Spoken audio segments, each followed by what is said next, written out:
ನಾವು ಎಷ್ಟು ಉಳಿತಾಯ, ಇದೇನು ಚಾಣಕ್ಯ ನೀತಿನೇ ಅದಲ್ವಾ, ನಾವು ಎಷ್ಟು ಉಳಿತಾಯ ಮಾಡ್ತೀವಿ ಅಷ್ಟು ಆದಾಯ ಆದಂಗೆ ಅಂತ.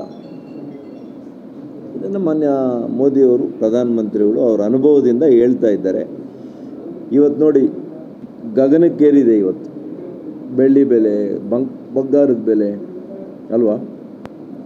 ಹಾಗಾಗಿ ಬಂಗಾರವನ್ನು ಒಂದು ವರ್ಷ ತಗೊಳ್ಳದೇ ಇದ್ರೆ ಏನಾಗ್ತದೆ, ಏನೂ ಆಗಲ್ಲ. ಅಷ್ಟೊತ್ತಿಗೆ ಇದೆಲ್ಲ ಕೂಡ ಈ ಇಶ್ಯೂಸ್ ಎಲ್ಲ ಸಾಲ್ವ್ ಆಗಿ ಆವಾಗ ಬಂಗಾರದ ಬೆಲೆ ಸ್ವಲ್ಪ ಕಡಿಮೆ ಆಗಲಿಕ್ಕೂ ಅವಕಾಶ ಇದೆ.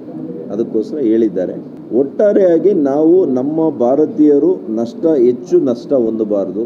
ಇರುವಂಥ ಜಾಗತಿಕ ಬಿಕ್ಕಟ್ಟಿನ ನಡುವೆ ನಮ್ಮ ಜೀವನ ಸುಗಮವಾಗಿ ನಡಿಬೇಕು, ಯಶಸ್ವಿಯಾಗಿ ನಡಿಬೇಕು. ಸರ್ಕಾರಕ್ಕೂ ಜನರಿಗೆ ಯಾವುದು ಕೂಡ ನಷ್ಟ ಕಡಿಮೆ ಆಗಬೇಕು ಅಂತೇಳಿ ಇವತ್ತು ಮಾನ್ಯ ಪ್ರಧಾನಮಂತ್ರಿಗಳು ದಿಟ್ಟ ಒಂದು ನಿರ್ಧಾರವನ್ನು, ಸಲಹೆಯನ್ನು, ಮಾರ್ಗದರ್ಶನವನ್ನು ಕೊಟ್ಟಿದ್ದಾರೆ. ಭಾರತೀಯರು ಅದನ್ನು ಗಮನಿಸ್ತಾರೆ ಅಂತ ನಾನು ತಿಳ್ಕೊಂಡು